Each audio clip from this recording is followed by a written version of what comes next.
오늘 우리에게 주신 하나님의 말씀은 사무엘상 2장 12절과 26절 말씀입니다. 엘리의 아들들은 행실이 나빠 여호와를 알지 못하더라. 아이 사무엘이 점점 자라매 여호와와 사람들에게 은총을 더욱 받더라. 오늘 이 말씀에 많은 은혜 받으시기 바랍니다. 저희들은 지금 그 시대, 그 때를 살펴보고 있습니다. 지금 우리가 보고 있는 시대는 말하자면 엘리의 시대입니다. 왕이 없던 시절이기 때문에 사사기로부터 하나님께서 세우신 제사장, 나중에 대제사장이라고 제사장들이 많아지니까 앞에 이제 제사장의 우두머리, 우리가 chief란 말을 쓰는데요. 대표하는 사람이 엘리입니다. 엘리 시대를 어떻게 성경은 보고 있는가? 대부분의 이제 구약들은 그 시대를 아주 간략하지만 아주 분명하게 정의합니다. 3장 1절에 이렇게 되어 있죠.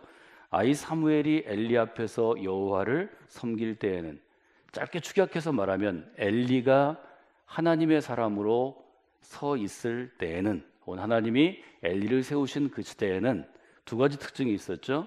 여호와의 말씀이 희귀하여 이상이, 하나님의 이상이 흔히 보이지 않았더라. 1절의 주어가 엘리가 아니고 사무엘이라는 것을 주목해야 합니다. 그런데 이 사무엘 앞에 사무엘을 수식하는 수식어가 있습니다. 어린아이 사무엘이. 어린아이 사무엘이라는 것은 아직 사무엘의 시대가 이르지 아니하였다는 것입니다. 그러나 곧 사무엘의 시대가 다가왔다는 것을 3장 1절을 읽는 아주 주의 깊은 혹은 훈련된 혹은 깊은 묵상을 하는 하나님의 사람들은 금세 알 수 있는 거죠.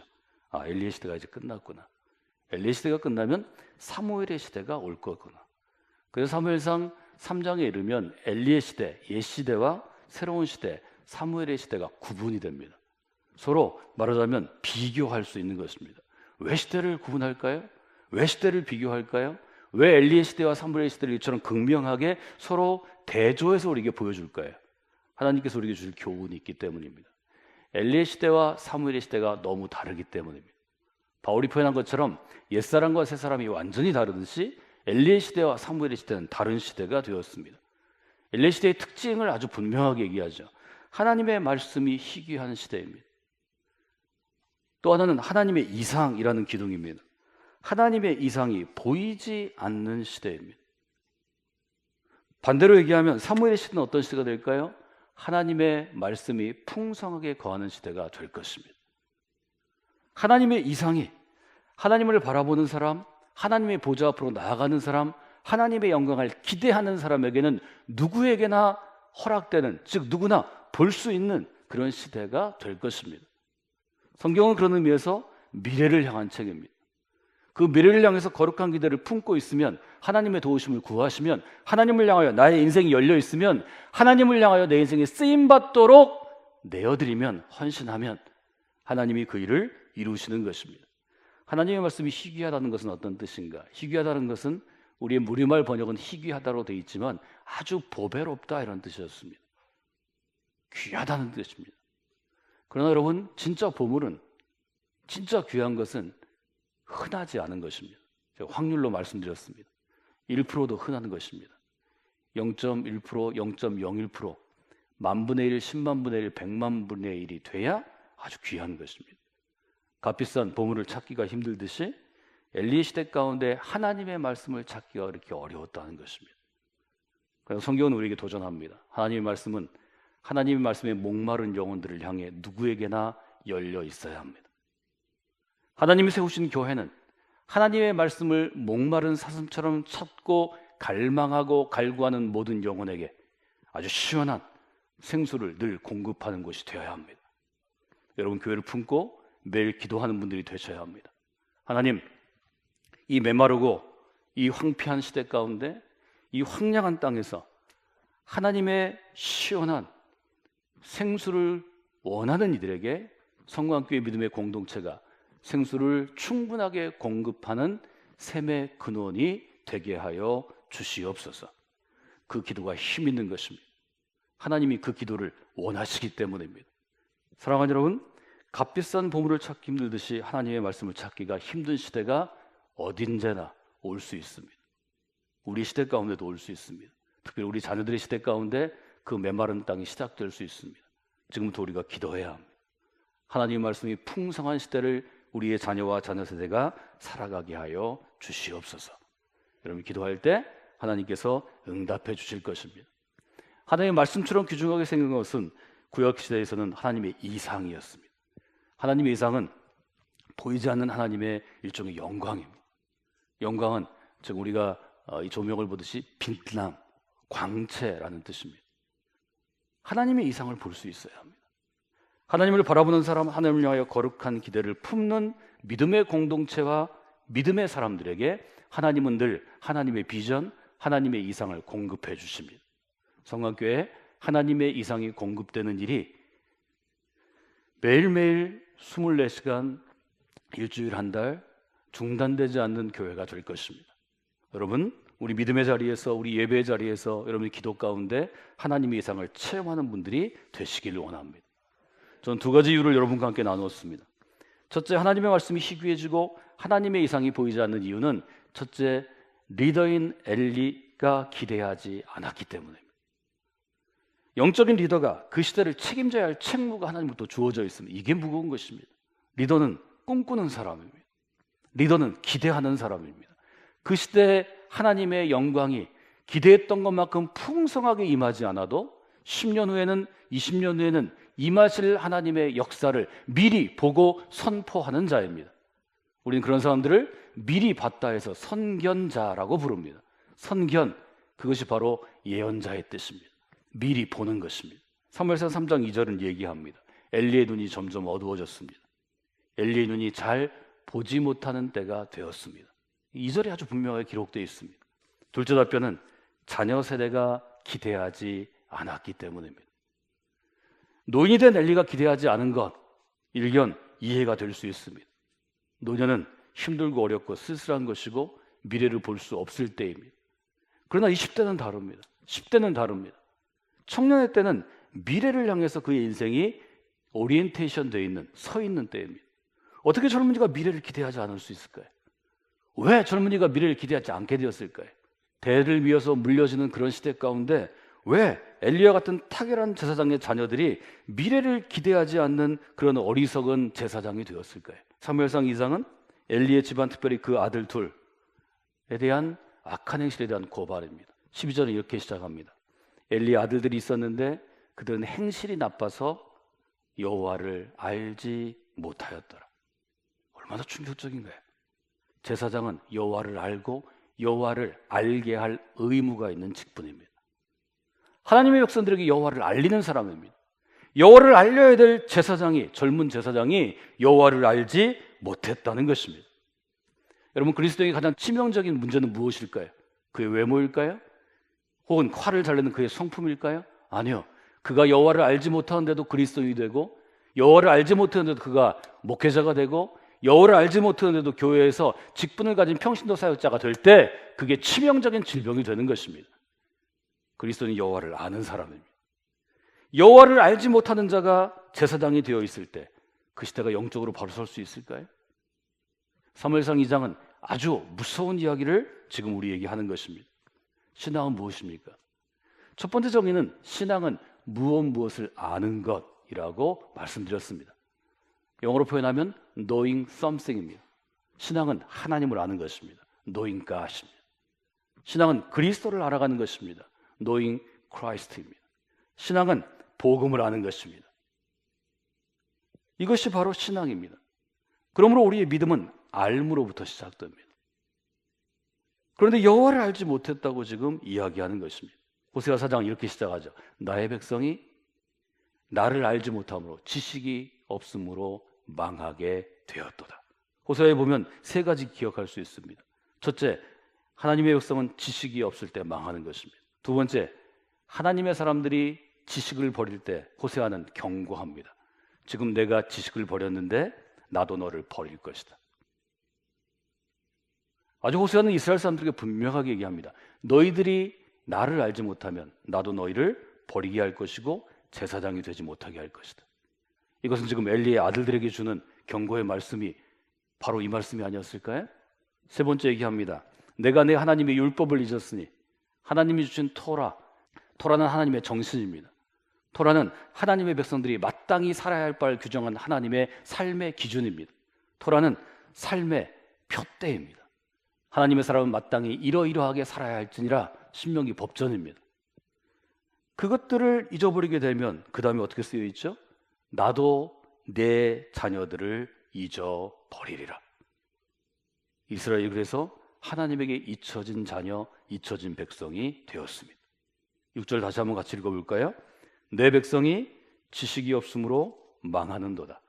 내가 지식을 버렸으니 나도 너를 버려 내 제사장이 되지 못하게 할 것이요 내가 내 하나님의 율법을 잊었으니 나도 내 자녀들을 잊어버리리라. 하나님을 알지 못하면 하나님이 우리를 버리실 수 있습니다. 그 시대를 버리실 수 있습니다. 그 자녀들을 잊어버리실 수 있습니다. 호세아는 그렇게 되지 말라고 지금 간절하게 호소하는 것입니다. 이순장 목사님이 평생 청년들에게 1960년부터 2000년까지 사역하시고 은퇴하셨는데요. 이분이 제일 좋아하시던 성경이 사무엘서였습니다. 이 부분을 이렇게 세 부분으로 정리합니다. 첫 번째로 하나님에 대해서 영적으로 무지한 세대가 되면 이 세대는 정신적으로 혼미해진다 이렇게 표현합니다. 정신적으로 기준이 없기 때문에 갈팡질팡합니다. 정신적으로 혼미해진 세대는 무엇을 가져오냐면 개인의 부패와 타락을 가져옵니다. 그리고 그것은 사회의 부패와 타락을 가져옵니다. 미국 교회가 60년대 70년대 젊은이들의 히피 정신이 아주 샌프란시스코를 중심으로 퍼져갈 때 이것들을 충분히 경험했습니다. 사실은 이것은 바울이 로마 제국 아래서 특별히 고린도와 같은 도시에서 경험한 것입니다. 바울은 에베소서에서 고린도전서 후서에서 로마서에서 갈라디아서에서 인간의 본질에 대해서 분명하게 도전합니다. 하나님이 사람을 알지 못하면 자기 욕망의 노예가 되는 것입니다. 자기 욕망의 노예가 되면 사람들의 정신체제와 도덕적인 체계가 무너집니다. 그래서 아주 혼탁해지고 부패하는 것입니다. 그리고 시대 자체가 도덕적인 허무주의에 빠지게 됩니다. 이것은 모든 시대가 하나님을 알지 못하면 혹은 그 시대를 이끌어갈 영적인 책무를 하나님으로부터 받은 그룹들이 지금으로 얘기하면 목회자가 되었든지 아니면 교회 평신도 그룹이 되었든지 그 책무를 망각하면 제대로 실행하지 않으면 시대 자체가 부패하고 타락하는 것입니다. 우린 중세의 타락을 기억합니다. 근대의 타락도 기억합니다. 현대의 타락도 기억합니다. 사랑하는 여러분, 하나님을 알지 못하는 엘리의 자녀들이 자신들이 거룩한 기대를 품고 있지 않은데 똑같은 젊은 세대가 엘리의 자녀들과 똑같은 젊은 세대, 우리로 얘기하면 20대와 30대가 하나님의 나라를 기대할까요? 하나님의 일하심을 기대할까요? 아니요, 그런 일은 없습니다. 영적으로 앞서 있는 리더로 부르심을 받은 사람들은 혹은 리더가 되겠다고 본인이 노력이라도 하는 사람들은 혹은 하나님이 불러다가 리더로 세운 사람들은 미래를 기대하는 사람이 되어야 합니다. 저는 그것이 매우 중요하다고 생각합니다. 저는 여러분에게 늘 질문했습니다. 이런 질문입니다. 우리의 자녀들이 과연 거룩한 기대를 품고 미래를 준비하며 살아가고 있는가? 우리 어린아이들과 청소년과 청년들을 볼 때 사실 실망되는 점이 많이 있습니다. 저는 여러분에게 우리 교회가 갖고 있는 자녀 세대를 향한 신앙의 표대를 세 주제를 압축해서 전해드렸습니다. 여러분 잘 아시는 세계를 품은 탁월한 그리스도인을 기대하는 아이들입니다. 우리 교회에서 어린 시절을 보내고 청소년 시절을 보내고 청년 시절을 보내서 20 몇 년, 30년을 보내면 그의 마음 가운데 이 구절은 마음에 새겨집니다. 하나님, 제가 세계를 품은 탁월한 그리스도인이 되기를 원합니다. 저의 인생을 인도하여 주시옵소서. 하나님, 제가 제 인생을 하나님의 손에 맡깁니다. 세계를 품은 탁월한 그리스도인으로 저를 길러 주시옵소서. 수많은 아이들이 이렇게 기도하면서 지난 20여 년간 우리 교회에서 자라났습니다. 하나님이 이 일을 이루어 주시기를 기대합니다. 그렇지 아니하면 교회에서 큰 아이들도, 아니 지금 엘리의 아이들처럼 목회자의 자녀들도, 제사장의 자녀들도 17절까지 되는 것입니다. 17절은 이렇게 쓰고 있습니다. 이 소년들의 죄가 여호와 앞에 심히 컸다. 그것은 그들이 여호와의 제사를 멸시하였습니다. 제사장은 어떤 사람인가요? 여호와의 제사를 집행하는 자입니다. 인도하는 자입니다. 제사를 매일 드리는 제사장이 제사를 멸시하는데 그 제사를 하나님 받으실까요? 그 제사를 통해 마음이 새로워지고 삶이 변화되고 하나님을 체험하는 능력의 역사가 일어날까요? 그 제사를 통해 이스라엘 사람이 더 타락하지 않을까요? 하나님께 드려진 고기 중에서 아주 살지고 좋은 부분은 하나님께 드려야 하는데 그 고기를 건져내기 위해서 특별히 제작된 삼지창을 들고 고기를 건져내는 제사장을 보면서 제사드리는 청년들은 무슨 생각을 할까요? 하나님께 드려진 예물 중에 제일 좋은 것을 내 창고에 쌓는 제사장들을 보면서 그 시대의 청년들은 뭘 배울 수 있을까요?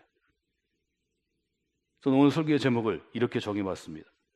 우리 자녀들에게 우리가 헌신해서 우리가 갖고 온 이 하나님의 집을 맡길 수 있는 것. 저는 때로는 희망 속에 때로는 절망 속에 이 질문을 품고 살아갑니다. 1980년대 청년들이 모였을 때 청년들을 향해서 도전하던 그 당시를 이끌던 목사님들이 계셨습니다. 한 목사님이 어느 데서든지 청년들에게 도전한 제목은 이것이었습니다. 한국 교회는 한국 사회를 책임질 수 있는가? 수많은 청년들의 이 도전 가운데 자기의 삶을 헌신했습니다. 한국 사회를 책임질 수 있는 한국 교회를 만드는데 제가 좀 쓰임 받기를 원합니다. 저도 그 중에 하나입니다. 전 성악교 믿음의 공동체가 이 시대에 깨어서 자기의 미래를 좀 하나님이 쓰시기를 원하는 자녀 세대들에게 그런 도전이 되기를 원합니다. 이 도전은 나이 든 부모들인 부모 세대에게는 정말 큰 짐이 될 수도 있고 아주 마음 아픈 그러한 도전이 될 수도 있습니다.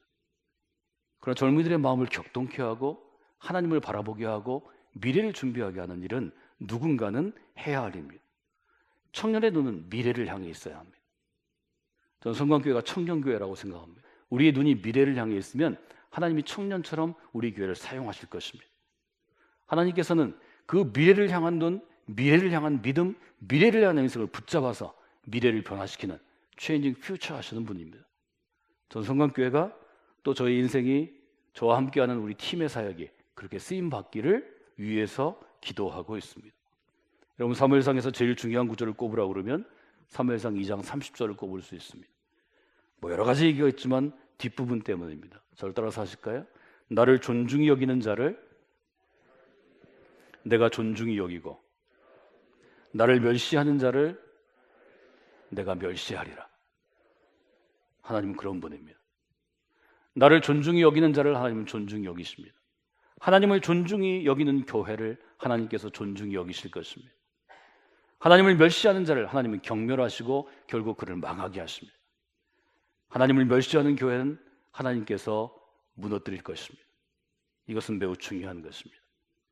저는 성곽교회 믿음의 공동체에서 자라나고 성곽교회 믿음의 공동체에 주시는 영적인 영향력으로 도전받고 자라나는 수많은 우리의 자녀 세대들이 하나님의 집을 맡을 수 있는 준비가 되어 있고 자격이 되어 있고 믿음이 있는 사람들로 길러지기를 원합니다.